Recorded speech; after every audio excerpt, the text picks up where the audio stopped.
이렇게 오랜 시간 추적해 봤더니 오랫동안 많은 운동을 하신 분들, 특히 걷기 운동을 많이 하신 분들이 사망률이 낮다라고 되어 있는데요. 그래프에서 보시는 것처럼 현격하게 이 사망률이 낮아지는 시점을 보면 보통 8,000보에서 10,000보에서 굉장히 급격하게 사망률이 떨어지는 것을 볼 수가 있으시죠. 그리고 12,000보, 14,000보 이렇게 걸을 때에는 크게 차이가 없죠. 그러니까 우리가 봤을 때에는 한 8,000보 이상 걸었을 때 사망률이 많이 낮아질 수 있겠다라고 생각할 수 있겠습니다. 자, 2017년 스탠포드 연구진이 이 네이처지에 발표한 내용을 보면 세계 111개국 약 71만 명의 성인을 대상으로 스마트폰을 통해 얼마나 걷는지 한번 조사를 해봤다고 합니다. 자, 1등인 나라는 어디일까요? 우리나라는 아니었고요. 1등은 홍콩이었습니다. 홍콩은 6,880보를 평균 사람들이 걸었다고 해요. 우리나라는 8등이에요. 한 5,755보 정도를 걸었다고 합니다. 일본은 4등입니다. 6,010보 정도 걸었다고 합니다. 이게 걷기가 중요한 걸 우리가 너무나 잘 아는데 우리가 생각보다 좀 많이 못 걷고 있는 것 같아요. 여러분들 한 8,000보 이상을 목표로 좀 걸어야 되겠다라는 다짐을 좀 하면 좋을 것 같아요. 자, 혹시 여러분들 코끼리를 보신 적이 있으신가요? 네, 코끼리의 몸무게는 2에서 많게는 6톤 정도 된다고 합니다. 수명은 60년 이상 사는 것으로 장수동물 중에 하나인데요. 이렇게 육중한 몸을 이동시키려면 발바닥의 기능이 굉장히 중요해 보이는데요. 제가 예전에 우리 아이들을 데리고 동물원에 간 적이 있어요. 동물원에 가서 이렇게 동물들을 구경하는데 코끼리 사육사가 마이크로 코끼리에 대해서 설명을 하고 있는 거예요. 자, 여러분들 코끼리 발자국 소리 들어본 적이 있으신가요? 라고 사육사가 얘기하는 거예요. 근데 가만히 생각해 보니까는 저도 동물원은 자주 갔는데 들어본 적이 없는 거죠. 그러더니 코끼리를 부릅니다. 자, 코끼리야 일로 와 했더니 코끼리가 이렇게 걸어오는데요. 여러분들 발자국 소리를 들어보세요 하는데 그냥 모래 밟히는 소리만 날 뿐이지 뭔가 쿵쿵 거리는 소리가 전혀 나지가 않아요. 그러면서 이 사육사가 덧붙여서 하는 이야기가 코끼리 발 밑에는 천연 쿠션이 있는데요. 이 쿠션이 30cm나 됩니다 라고 소개를 하는 거예요. 그래서 제가 깜짝 놀랐어요. 30cm면은 굉장히 크잖아요. 높잖아요. 그죠? 그게 다 지방층으로 되어 있는데요. 자, 뒤꿈치뼈가 한참 위에 있죠? 발바닥까지의 높이가 무려 30cm라는 겁니다. 마치 여성분들이 하이힐을 신고 있는 모습 같은데 저 뒤쪽에 있는 힐은 그 힐이 아니라 지방이라는 거죠. 이렇게 걷기 때문에 아마 코끼리는 소프트하게 부드럽게 걸을 수 있는 거고 아마 관절염도 덜 생기지 않을까라는 생각도 해봅니다. 자, 그럼 우리 인간의 발에는 저런 천연 쿠션이 있을까요? 네, 있습니다. 코끼리만큼은 아니지만 조금 있어요. 자, 그림에서 보시는 것처럼 뒤꿈치에 조금 있고요. 그리고 앞발에도 조금 있습니다. 이 뒤꿈치에 있는 이 천연 쿠션을 여러분들이 잘 관리하셔야 돼요. 얘를 너무 혹사시키게 되면 이 지방층이 딱딱해지거나 또는 둘로 나뉘어지는 그러면서 염증이 생기는 병변이 생길 수도 있어요. 그러니까 우리가 8,000보, 10,000보 좋다고 하지만 또 너무 매일매일 강하게 이렇게 행군하듯이 운동을 하다 보면 손상이 일어날 수도 있다는 것이죠. 자, 사람의 발은 총 28개의 뼈로 되어 있습니다. 좀 공부를 한 사람은 26개 아니에요 라고 할 수 있는데 엄지발가락 밑에 조그만 뼈 2개가 더 있습니다. 이 2개의 뼈를 우리가 세사모이드 본이라고 하는데요. 이 조그만 뼈가 굉장히 큰 기능을 해요. 잠시 후에 설명을 하겠지만 우리가 이 엄지발가락이 딛는 힘으로 앞으로 나가게 되죠. 이 발가락의 사이즈에 따라서 그 힘이 다 다른데요. 엄지발가락이 제일 크잖아요. 새끼발가락은 작고요. 이 발가락을 다 사용을 하게 되는데 그 중에서도 엄지발가락을 많이 써라. 그리고 이 엄지발가락이 너무 스트레스를 많이 받게 되니까 그 아래쪽에 2개의 뼈까지 있으면서 스트레스를 분산할 수 있도록 되어 있다는 거죠. 이렇게 많은 뼈가 있는 이유는 이 뼈들이 서로 관절을 이루고 있는데요.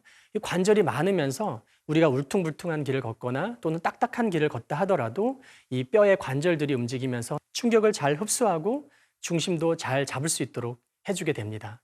또 걸으면 어떤 효과가 있을까요? 자, 마라톤 선수들을 한번 분석해 봤어요. 2시간 동안 또는 뭐 2시간 한 2, 30분 동안 엄청나게 빠른 속도로 뛰게 되는데요. 이들이 뛸 때 발바닥의 온도를 측정해 봤더니 발바닥의 온도가 한 37도, 8도까지 올라간답니다. 뜨끈뜨끈해진다는 거죠.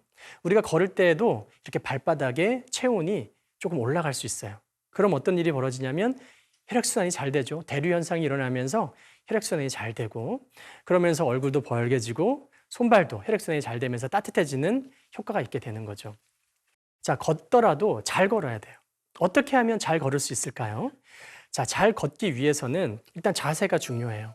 먼저 걸을 때 가슴을 피셔야 돼요. 어떻게 피시면 되냐면 이 흉골뼈 명치를 앞쪽으로 살짝 든다라는 느낌으로 걸어주셔야 되시고요. 복부에 살짝 긴장감을 가지셔야 돼요. 복부에 힘을 뺀 상태에는 허리도 고관절도 심지어는 무릎에도 좋지 않습니다. 또 중요한 것은 바로 이 발바닥을 잘 디뎌야 된다는 거예요. 자, 그림에서 보시는 것처럼 우리 발에는 아치가 있습니다. 물론 아치가 없으신 분들도 계세요. 그런 분들 우리가 평발이다라고 이야기를 하는데요. 대부분 아치가 있습니다. 이렇게 아치가 있는 분들 풋프린트라 그래서 발바닥을 이렇게 바닥에 찍어보면 그림에서 보시는 것처럼 이런 모양이 나오게 되는데요. 아치가 없는 분들은 이렇게 넓게 풋프린트가 나타나게 되고요. 아치가 있으면 가운데 쪽이 프린트가 되지 않아서 이렇게 살짝 잘록해 보이는 그런 모습으로 프린트가 됩니다. 우리가 걸을 때에는 저 풋프린트 된 모습을 상상하시면서 걸으면 좋아요. 자, 무슨 이야기냐면 걸을 때에는 뒤꿈치가 먼저 땅에 닿죠. 그리고 그림에서 보시는 것처럼 발의 옆면이 먼저 땅에 닿게 되어 있어요. 아치가 있기 때문에 그렇습니다. 족궁이라고 하는데요. 그리고 엄지발가락을 가볍게 눌러주시면서 걸어주시는 거예요. 자, 이렇게 걷는 것은 뒤꿈치, 발의 옆면, 엄지발가락으로 이어지면서 원심력에 의해서 걸을 때 살짝 우리 몸을 굴리듯이 몸을 앞쪽으로 추진하면서 더 효율적으로 걷게 된다는 거예요. 자, 이렇게 걸을 때 어떻게 걷는지를 설명을 드렸는데 실습을 해보지 않으면 백날 우리가 설명만 들어서는 알 수가 없겠죠. 여러분들도 이제 자리에서 일어나셔서 한번 어떻게 걷는 게 좋은지 저와 함께 한번 실습해 보도록 하겠습니다.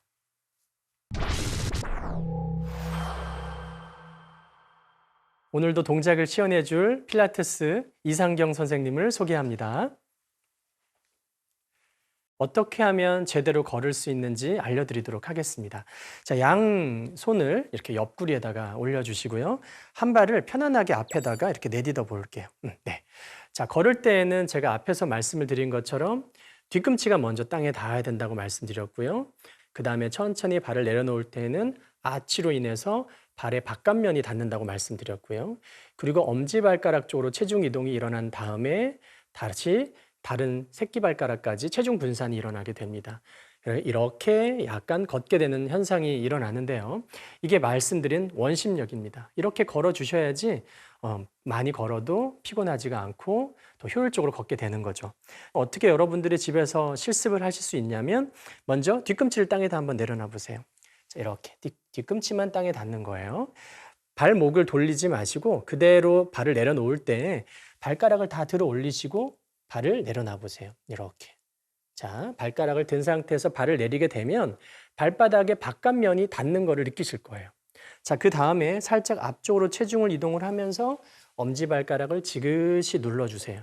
그러면서 다른 옆에 발가락까지도 가볍게 바닥을 눌러주시는 거죠.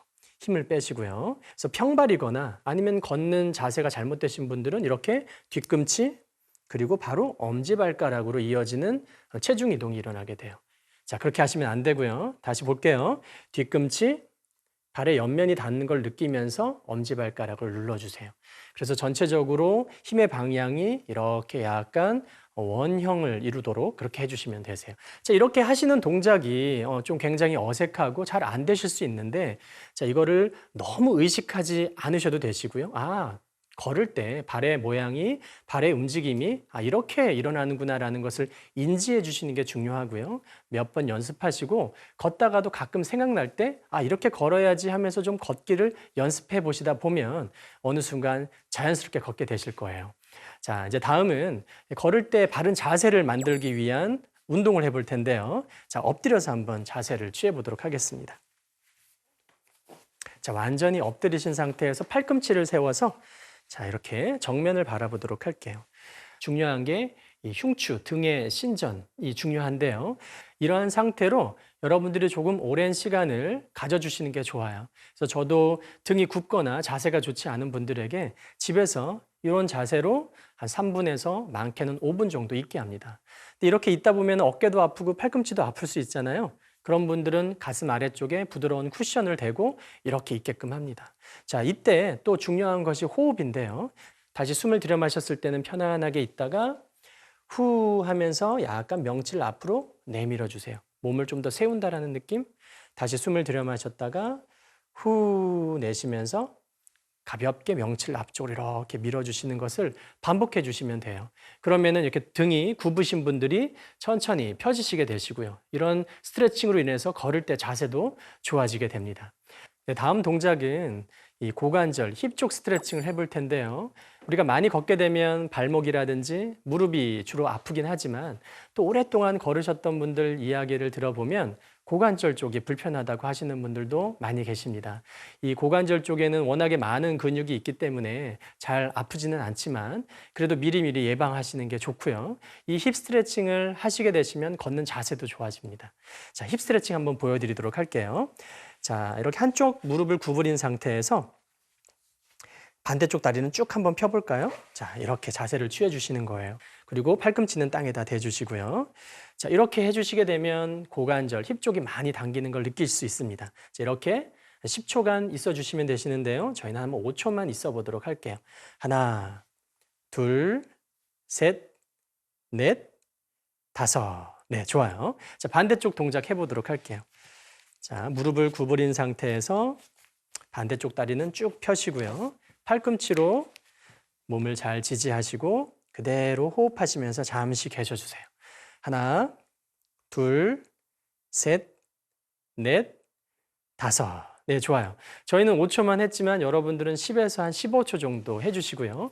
오른쪽, 왼쪽을 여러 번 번갈아 가면서 해주시면 도움을 받을 수 있습니다.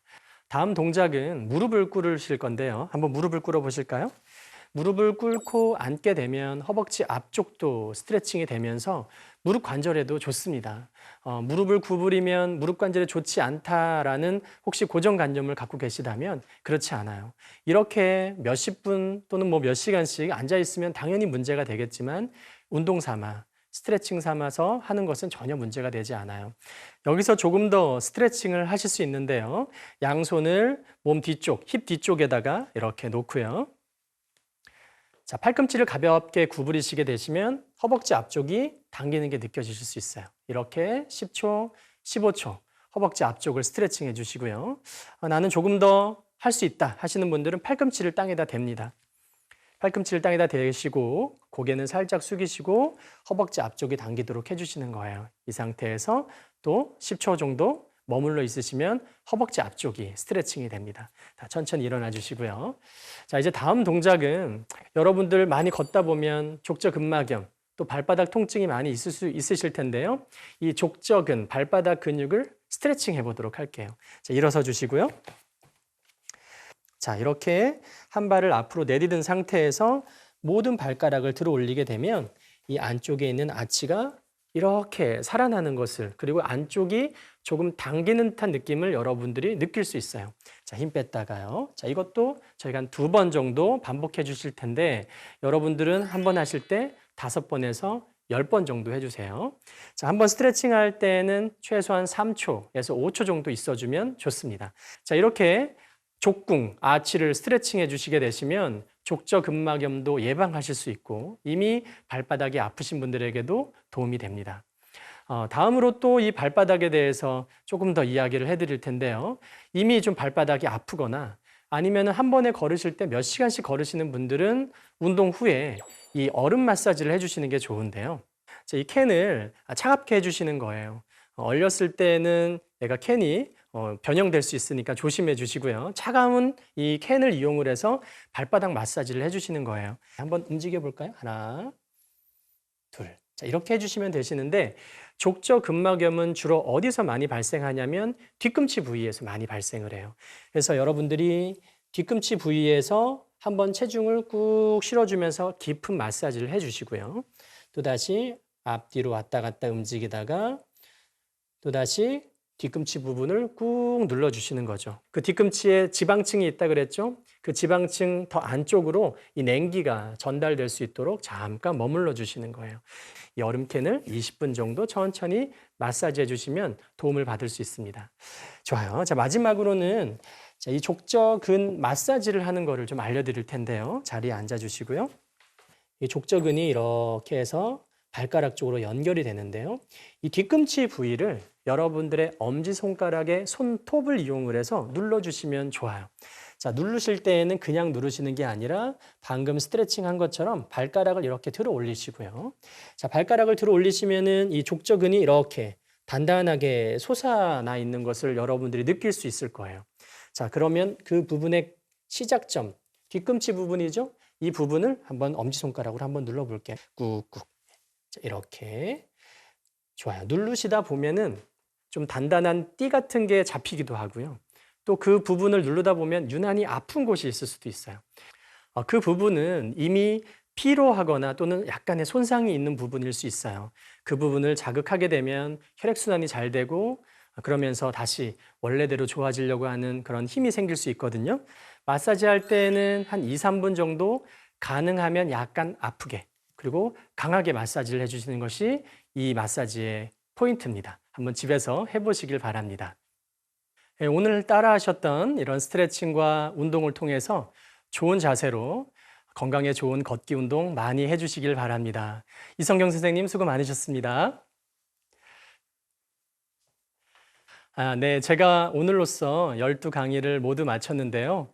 제가 여러분들에게 마지막으로 드리고 싶은 이야기는 미국의 ACSM이라고 하는 스포츠 의학회가 있습니다. 여기에서 2007년도에 운동은 약이다라고 하는 캠페인을 벌이고 있어요.